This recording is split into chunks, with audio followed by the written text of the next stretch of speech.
मायातीतं माधवमाद्यं जगदादिं मानातीतं मोहविनाशं मुनिवन्द्यं योगिध्येयं योगविधानं परिपूर्णं वंदे रामं रंजितलोकं रमणीयम्। नमः सर्वेभ्यो। प्रिय विद्यार्थियों, हमने गत कक्षा में अभ्यास और वैराग्य इन दोनों विषयों पर विस्तार से चर्चा कर ली है। आपने अभ्यास का स्वरूप देख लिया है और जो वैराग्य के भेद होते हैं उसके विषय में भी आप जान चुके हैं। अब जो आगे पतंजलि विषय उपस्थापित कर रहे हैं वह है संप्रज्ञात समाधि के भेदों का, क्योंकि क्रमशः अब यह बताया जा चुका है कि अभ्यास और वैराग्य के माध्यम से उन चित्त वृत्तियों का निरोध संभव है और यह चित्त वृत्ति का निरोध ही योग है और यह योग विविध है, संप्रज्ञात और असंप्रज्ञात। तो अब क्रम प्राप्त होता है संप्रज्ञात समाधि को जानने का। तो जो अगला सूत्र है सप्तदश क्रमांक पर, उसमें कहा गया है वितर्क विचार आनंद अस्मितानुगमात् संप्रज्ञातः। वितर्क विचारानंदास्मितानुगमात् संप्रज्ञातः। यदि एक साथ आप न बोल पाए तो उसको विग्रह करके भी, संधि को विग्रह करके भी आप बोल सकते हैं, किंतु प्रयत्न कीजिए इसे इसी तरह से बोलें। वितर्क विचारानंदास्मितानुगमात् संप्रज्ञातः। तो ये चार जो भेद हैं ये बताए हैं संप्रज्ञात समाधि के। वितर्क, विचार, आनंद और अस्मिता का अनुगम अर्थात साक्षात्कारोदय होने से क्या होता है, संप्रज्ञात समाधि होती है। अब इसका जो सूक्ष्म दृष्टि से व्याख्यान है या इस सूत्र में जो गूढ़ अर्थ निहित है उसे हम देखते हैं। तो पहले तो आप देखिए, उपाय दो हैं, अभ्यास और वैराग्य। इन दो उपायों के द्वारा निरुद्ध चित्त वृत्ति वाला जो साधक हो गया है उसे किस प्रकार की समाधि का अनुभव होता है या उसकी समाधि क्या कही जाती है, इस विषय को प्रस्तुत करने के लिए मुनि पतंजलि ने यह सूत्र कहा है। तो इसमें इस तथ्य को कहने का प्रयत्न किया गया है कि सभी राजस और तामस वृत्तियां इस समाधि में निरुद्ध हो जाती है और केवल सात्विक वृत्ति का प्रकाश होता रहता है। इसलिए इस समाधि में सात्विक वृत्ति के द्वारा ध्येय विषय का पूर्ण साक्षात्कार उदित होता है और इस साक्षात्कार के कारण ही इस समाधि को क्या कहते हैं, संप्रज्ञात। अब संस्कृत में हम व्याकरण की दृष्टि से शब्दों का यदि विश्लेषण कर लेते हैं तो बहुत कुछ अर्थ का अवबोध हमें सहज रूप से हो जाता है प्रथम चरण में ही। तो जैसे ये शब्द है संप्रज्ञात, इस शब्द को देखिए, यहाँ सम और प्र ये उपसर्ग है और ज्ञा धातु है, ठीक है। तो यहाँ पर इस धातु में त प्रत्यय लगाने से यह शब्द बन रहा है संप्रज्ञात। अब इसमें जो सम उपसर्ग है उसका अर्थ होता है सम्यक, जिसमें कोई संशय न हो, संशयादि रहितत्वेन। तो इस समाधि का जो ज्ञान है वह कैसा है, सम्यक है। प्र उपसर्ग का अर्थ होता है प्रकर्षेण, पूर्ण रूप से। ज्ञातः, ज्ञा धातु है, ज्ञातः त प्रत्यय लगने से ज्ञातः अधिगतः साक्षात्कृतः। तो जहां संशय का कोई स्थान नहीं है, जहां पूर्ण रूप से ज्ञान होता है, अधिगम होता है, साक्षात्कार होता है, ऐसी समाधि क्या कहलाती है, संप्रज्ञात। अब इस संप्रज्ञात समाधि में चतुर्विध ध्येयों का अनुगम होता है। अनुगम का अर्थ है अनुगतत्व, उपस्थिति, साक्षात्कार। इसीलिए ये समाधि 4 प्रकार से कही जाती है: वितर्क, विचार, आनंद और अस्मितानुगत।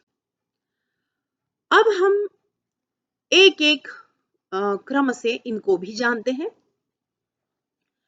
वितर्क रूप ध्येय अर्थात जहां स्थूल पांच भौतिक ध्येय उपस्थित रहता है, ऐसे ध्येय का जो अनुगमन करती है, अर्थात स्थूल ध्येय में ही पूर्ण रूप से तदाकाराकारित हो जाती है, ऐसी सात्विक वृत्ति। क्योंकि देखिए, राजस और तामस वृत्तियों का तो पूर्णतः निरोध हो चुका है, और अब जो सात्विक वृत्ति है उसका भी यहाँ वैशिष्ट्य क्या है कि वह स्थूल ध्येय में तदाकाराकारित हो चुकी है। तो ऐसी सात्विक वृत्ति का जब उदय होता है तो उसे वितर्कानुगत संप्रज्ञात समाधि कहा जाता है। अब जो दूसरा ध्येय कहा है वह है विचार। विचार सूक्ष्म है। पंच तन्मात्रादि विषयों का जब अनुगम होता है तो विचारानुगत संप्रज्ञात समाधि होती है। अब यह स्थूल से सूक्ष्म की यात्रा है। सूक्ष्म, सूक्ष्मतर और सूक्ष्मतम। तीसरा क्रम प्राप्त होता है आनंदानुगत समाधि का। आनंद अर्थात आनंदात्मक इंद्रियों का अनुगम। जो इंद्रियां हैं वे आनंद की प्राप्ति के लिए कारण बनती हैं। इसीलिए यहाँ पर आनंदात्मक इंद्रियों का अनुगम होता है, और इस समाधि को आनंदानुगत संप्रज्ञात समाधि कहते हैं। और जब अस्मिता तत्व का अनुगम होता है तो यह अस्मितानुगत संप्रज्ञात समाधि कहलाती है। अनुगम अर्थात साक्षात उपस्थिति। जहां जहां जैसा जैसा विषय पूर्ण रूप से उपस्थित होता है, अर्थात उस विषय का साक्षात्कार होता है, वहां वहां कहा जाता है कि यहाँ वितर्क का अनुगम है, यहाँ विचार का अनुगम है, यहाँ आनंद का अनुगम है, यहाँ अस्मिता का अनुगम है। इस तरह से जब हम व्यास भाष्य को देखते हैं तो वहां इन शब्दों को भी बड़े विस्तार से समझाया गया है। उसके आधार पर भी सार रूप में आपके सम्मुख में प्रस्तुत करती हूँ कि जो वितर्क है, वितर्क का अर्थ होता है चित्त का ध्येय विषय में स्थूल आभोग। अभी हमने सुना भी कि जब पांच भौतिक जो स्थूल तत्व है उनमें सात्विक वृत्ति तदाकाराकारित हो जाती है, तब ऐसी जो समाधि होती है वह वितर्कानुगत होती है। वितर्क शब्द का क्या अर्थ हुआ? चित्त का पूर्ण रूप से स्थूलाकाराकारित। स्थूल है यह समाधि। अब विचार जो है वह सूक्ष्म आभोग है। आलंबन में चित्त की पूर्ण रूप से सूक्ष्माकाराकारितता जब हो जाती है तो उसे हम विचार या विचारानुगत समाधि कहते हैं। आनंदानुगत में आप ऐसे समझिए कि आनंद क्या है? आह्लाद है, सुख है। तो जैसा मैंने अभी आपको बताया कि इंद्रियां इसका कारण बनती हैं। इंद्रियों के माध्यम से ही हम आनंद का भोग करते हैं। एकादश इंद्रियां ही आनंद स्वरूप है, क्योंकि वे सत्व प्रधान अहंकार से उत्पन्न होने के कारण सत्व रूप होती हैं, और सत्व गुण सुखात्मक होता है। आप में से जो छात्र इस समय सांख्य कारिका की कक्षा में भी पढ़ते हैं या सांख्य के जो चित्र मुद्रण सामग्री है उसको भी सुनते हैं, वे इन विषयों को बहुत जल्दी समझेंगे, क्योंकि वहाँ इन सभी विषयों में विस्तार से चर्चा हुई है कि किस प्रकार सात्विक अहंकार से इंद्रियां उद्भूत होती हैं, और सत्व का जो गुण है, जो उसका भाव है, वही सुख है। इसीलिए इंद्रियां सुख या आनंद को प्रदान करती हैं। तो जो चित्त की पूर्णतः सुखाकाराकारितता स्थिति होती है उसी को आनंद कहा गया है। और जो चरम कहा है संप्रज्ञात समाधि का वह है अस्मितानुगत समाधि। एकात्मिका संवेद स्मिता अर्थात बुद्धिस्थ चितिच्छाया अर्थात बुद्धिस्थ पुरुष प्रतिबिंब ही अस्मिता कहलाता है। बुद्धि समस्त ज्ञानों को पुरुष प्रतिबिंब को अर्पित कर देती है। सांख्यकारिकाकार भी बहुत ही सुंदर तरीके से इस तथ्य को स्पष्ट करते हैं कि किस तरह इंद्रियां जो होती है, पंच ज्ञान इंद्रियां और पंच कर्म इंद्रियां, वे सभी विषयों का ग्रहण करती है, उसे वे अहंकार को समर्पित करती है, अहंकार मन को समर्पित करता है और मन जो है वह बुद्धि को समर्पित करता है। तो बुद्धि अंततः समस्त ज्ञान को इस पुरुष प्रतिबिंब को अर्पित कर देती है और बुद्धि अध्यवसाय पूर्वक उस ज्ञान को अंतिम स्वरूप में उस पुरुष के भोग और मोक्ष दोनों के लिए उपलब्ध कराती है। तो यह जो स्थिति होती है, इस स्थिति में पुरुष सभी अनुभवों को आत्मसात करता है, अपनी सत्ता का अनुभव करता है। अस्मि, अस्मि का अर्थ संस्कृत में होता है मैं हूं, ऐसा, इसीलिए अस्मितानुगत कहा है। उसे अपने अस्तित्व का बोध होता है, इसीलिए यह समाधि क्या कहलाती है? अस्मितानुगत समाधि। ग्रहीता पुरुष के साथ बुद्धि की एक रूपता की स्थिति हो जाती है। आगे योग सूत्र में इसका लक्षण आप देखेंगे, द्वितीय पाद में कहा है दृग् दर्शन शक्त्योः एकात्मता एव अस्मिता। तो दोनों की जो एकात्मता है बुद्धि और पुरुष तत्व की, यह जो एकात्मता का स्वरूप है यही अस्मिता है। तो इस तरह से इन चारों शब्दों पर भाष्यकार ने एक सुदीर्घ विमर्श प्रस्तुत किया है। अब हम इसमें निहित जो और भी विषय हैं उनको समझते हैं। ये जो चारों समाधियां हैं, वितर्कानुगत, विचारानुगत, आनंदानुगत और अस्मितानुगत, इनमें से वितर्कानुगत जो संप्रज्ञात समाधि है वह चारों आभोगों से अनुगत रहती है। अर्थात इसको आप ऐसे समझें कि जब वितर्कानुगत समाधि की स्थिति होती है तो उसमें प्राधान्य स्थूल भोग का रहता है, लेकिन विचार, आनंद और अस्मिता, इनके आभोग भी वहां उपस्थित रहते हैं, लेकिन वे गौण हो जाते हैं। प्रधान क्या हो गया? स्थूल आभोग। इसीलिए और इसीलिए जिसकी प्रधानता होती है उसी के आधार पर हम नामकरण करते हैं। इसीलिए उस समाधि को हम क्या कहते हैं? वितर्कानुगत समाधि। अब ये क्रमशः देखिए, अब वितर्कानुगत समाधि का क्षेत्र जब पूर्ण हुआ तो विचारानुगत समाधि का क्षेत्र आरंभ होता है। तो विचारानुगत संप्रज्ञात समाधि कैसी है? जिसमें वितर्क का आभोग नहीं है, क्योंकि वो निचला स्तर है। अब वह स्थिति समाप्त हो गई है, लेकिन जो अगली स्थितियां हैं अर्थात आनंद और अस्मिता, इनका आभोग गौण रूप से बना रहता है।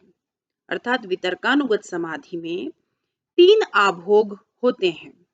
विचार का जो सूक्ष्म आभोग है उसका प्राधान्य है, लेकिन आनंद और अस्मिता के आभोग गौण रूप में विद्यमान रहते हैं। अब जो तृतीय स्थिति है आनंद की, वो विचार विकल है।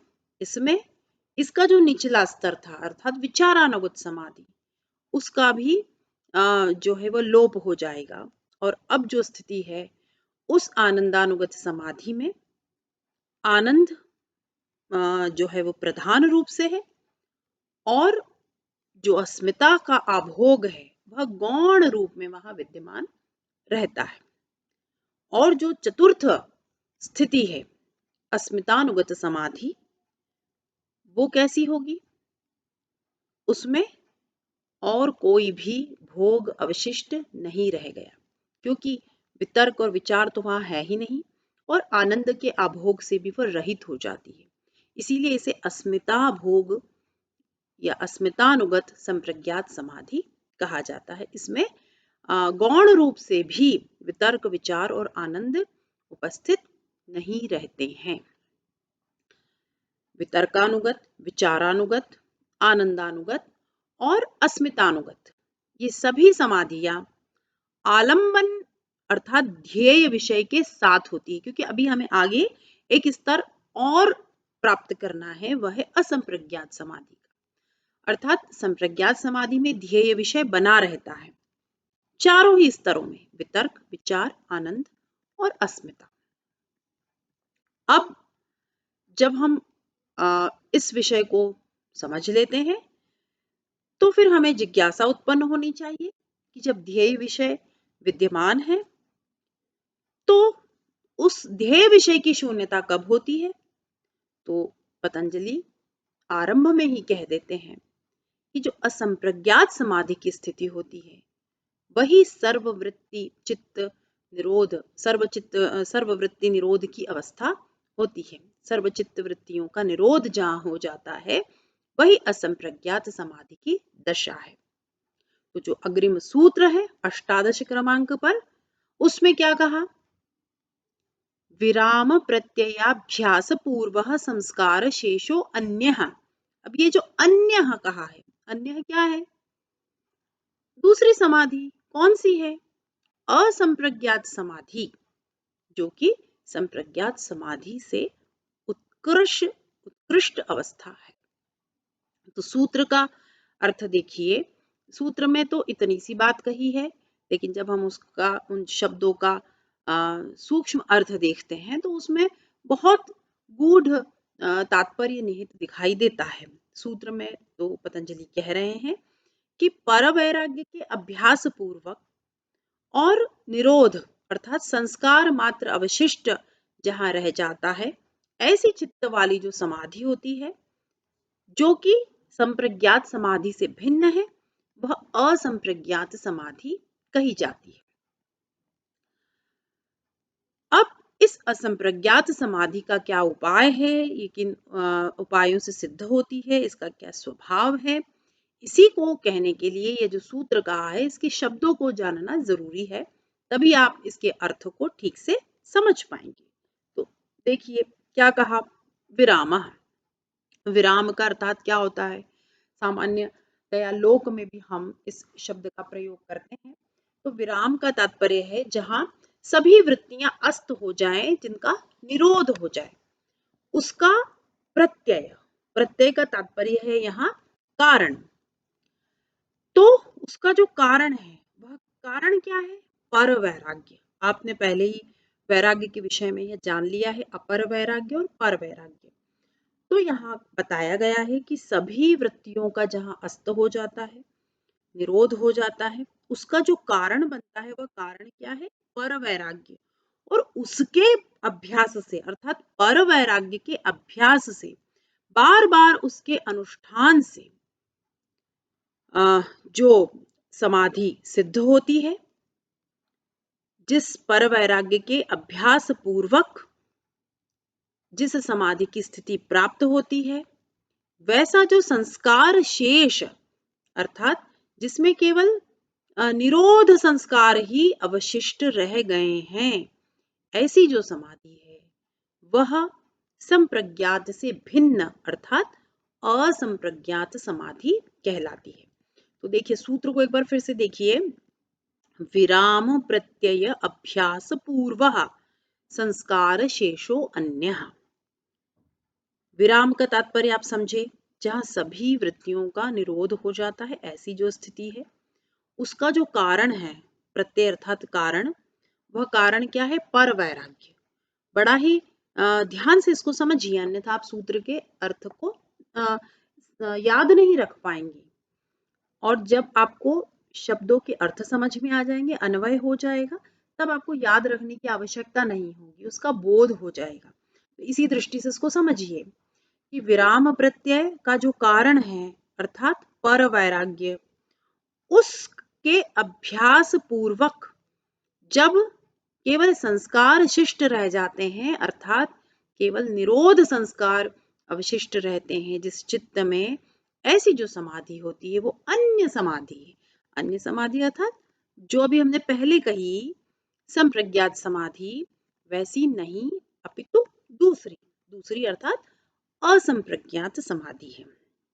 तो क्या समझे आप कि सूत्र में जो विराम प्रत्यय अभ्यास पूर्व इतनी बात जो कही है, इससे क्या बताया, असंप्रज्ञात समाधि का उपाय, अर्थात असंप्रज्ञात समाधि सिद्ध कैसे होती है। तो ये मार्ग है कि विराम प्रत्यय अभ्यास पूर्व उस पर वैराग्य, विराम प्रत्यय अर्थात विराम का जो कारण है, अर्थात पर वैराग्य, उस पर वैराग्य के अभ्यास पूर्वक, तो ये जो इतना शब्द है इसका जो अर्थ है वह है असंप्रज्ञात समाधि का उपाय, असंप्रज्ञात समाधि प्राप्त कैसे होती है।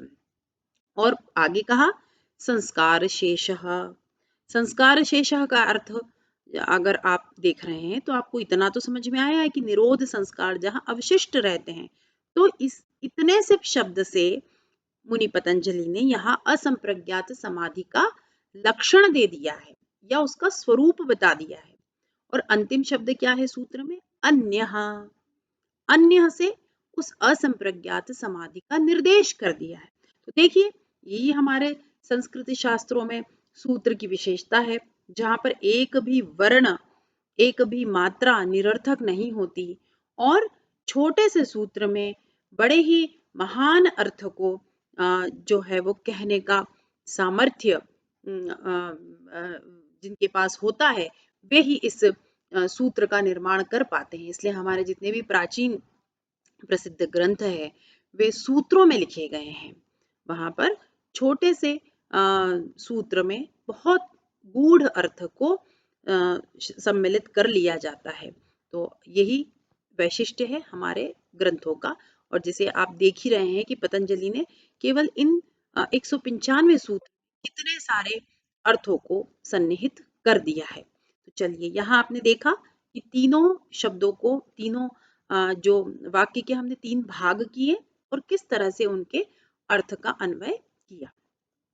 तो इस बात को आप समझ गए। सारांश क्या हुआ कि सभी वृत्तियों के अस्त हो जाने पर, सर्ववृत्ति निरोध हो जाने पर चित्त में जब केवल निरुद्ध संस्कार अवशिष्ट रह जाए, तब जो वृत्ति अवशिष्ट रहती है, अर्थात केवल उनकी वृत्तियों के जो संस्कार होते हैं वही अवशिष्ट रहते हैं, वैसा जब चित्त का निरोध संभव हो जाता है तो वो समाधि अन्य समाधि अर्थात असंप्रज्ञात नामक समाधि होती है। यह इसका तात्पर्य हुआ। अब अभी हमने देखा था पिछले सूत्र में कि वहां अभ्यास किस तरह का है, आलंबन युक्त। तो वो जो सालंबन अभ्यास है अर्थात आलंबन युक्त अभ्यास है, वह इस असंप्रज्ञात समाधि का हेतु या साधन नहीं बन सकता है, क्योंकि फिर दोनों समाधि में भेद क्या रह जाएगा। इसीलिए जो निर्वस्तुक, कह ही दिया ना विराम प्रत्यय, तो जो वस्तु शून्य है, ज्ञेय रहित है, पर वैराग्य है, ऐसा जो ध्येय विषय रहित पर वैराग्य है, उसको यहाँ आलम्बन के रूप में स्वीकार किया जाता है। तो ये अर्थ शून्य है। असंप्रज्ञात समाधि ध्येय विषय से शून्य हो जाती है, लेकिन संप्रज्ञात समाधि में ध्येय विषय बना रहता है। इस अंतर को आप लोग समझेंगे। तो इतना स्पष्ट हुआ कि ये निरालंबन समाधि है और पर वैराग्य के अभ्यास से यह सिद्ध होती है। ध्येय अर्थ की शून्यता होती है, तो ऐसे ध्येय अर्थ से शून्य पर वैराग्य का जब अभ्यास कर चुका होता है चित्त, तो ऐसी जो निरालंबन अभाव प्राप्त स्वभाव शून्य जो स्थिति होती है चित्त की, वही निर्बीज कही जाती है, जो जिसमें कोई आलंबन नहीं है। ऐसी निरालंबन समाधि असंप्रज्ञात समाधि कहलाती है। अन्य टीकाओं में विद्वानों ने निर्बीज शब्द के 3 अर्थ बताए हैं। निरालंबन, क्लेश कर्माशय रूपी बीजों की शून्यता और ज्ञान अज्ञान के संस्कार से रहित होना। तो वैसे तो तीनों ही अर्थ में कोई असंगति नहीं होती। ये तीनों ही स्थितियां निर्बीज समाधि में द्रष्टव्य हैं। फिर भी बहुमत से यहाँ माना गया है कि यहाँ निरालंबन यह कहना अधिक उचित है, क्योंकि संप्रज्ञात समाधि में ध्येय विषय का आलंबन बना रहता है और असंप्रज्ञात समाधि में वह आलंबन नहीं रहता। तो विस्तार से आपने आज देखा संप्रज्ञात समाधि और असंप्रज्ञात समाधि का स्वरूप क्या है और उनका उपाय भी सूत्र में कह दिया गया। अब इसके पश्चात जो सूत्र आने वाला है उसमें असंप्रज्ञात समाधि के भी भेद की चर्चा हम करेंगे और वहां पतंजलि का कथन है कि यह जो असंप्रज्ञात समाधि है यह 2 प्रकार की होती है, उपाय प्रत्यय, भव प्रत्यय। और इसमें फिर वो भव प्रत्यय की चर्चा करेंगे, उसके पश्चात उपाय प्रत्यय की बात बताएंगे। तो विषय का विस्तार होगा, इसीलिए आज हम अपनी कक्षा को यहीं स्थगित करेंगे और अगली कक्षा में हम भव प्रत्यय और उपाय प्रत्यय असंप्रज्ञात समाधि के इन 2 भेदों पर विचार करेंगे। सभी को नमस्कार, शुभ रात्रि।